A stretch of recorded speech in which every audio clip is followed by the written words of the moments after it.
being like Jesus means being grateful. Mapasalamaton ba ta sa Ginoo? Kapit na itong Thanksgiving. Baka ingon, baka nga, salamat Ginoo, kaya naabtan, nabot pamiani. Kung gusto ka nga pariha, makasundog sa kinaiya, isa sa kinaiya ni Jesus Christ is mao ang pagkamapasalamaton. Ingon ang John 11:41-42, Jesus looked up and said, Father, I thank you that you heard me.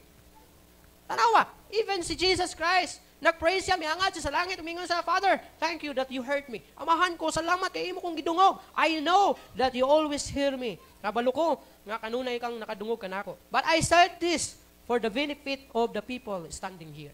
Nagpasalamat siya itong mga tao, nagpasalamat siya sa Ginoo itong mga tao, nga kuyog niya. Muna kung dili ka magpasalamaton, dili ka grateful, di ka kaalagat sa Ginoo.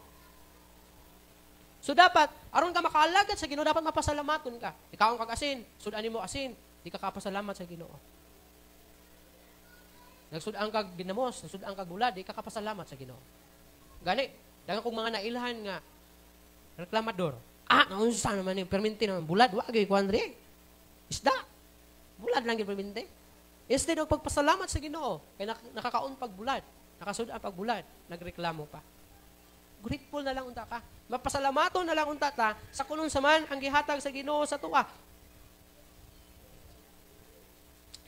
Ingon ang Psalms 100 verse 2. Serve the Lord with gladness.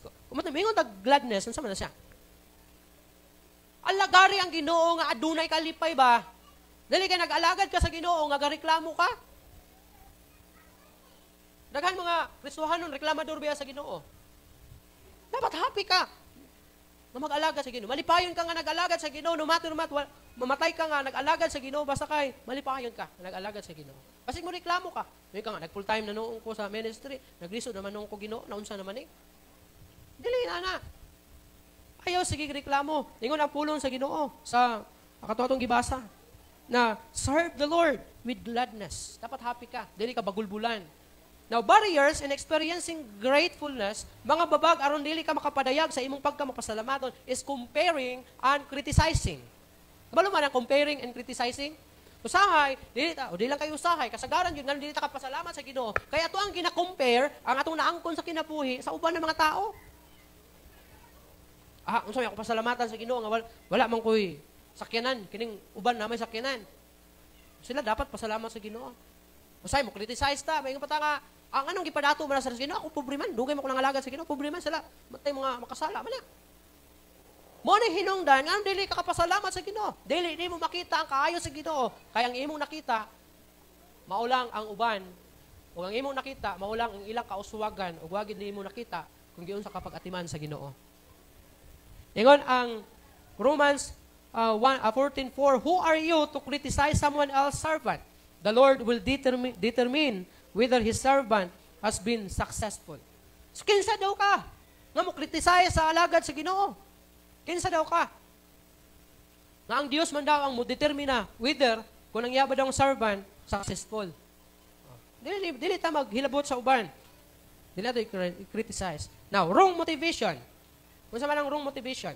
In Matthew chapter 6 verse 1, pag matngon kamo nga ang inyong mga maayong binuhatan, dili ninyo himuon at ubangan sa mga tao, aron lamang makita nila kini, kaysa ingon ni ana, wala kamoy ganti gikan sa inyong amahan nga naa sa langit. See? That's the wrong motivation. Nabuhaton di mo ni kay para panalanginan ka or appreciate sa mga tao. Sayop na kay basin og mo na hinungdan di ka panalanginan sa Ginoo.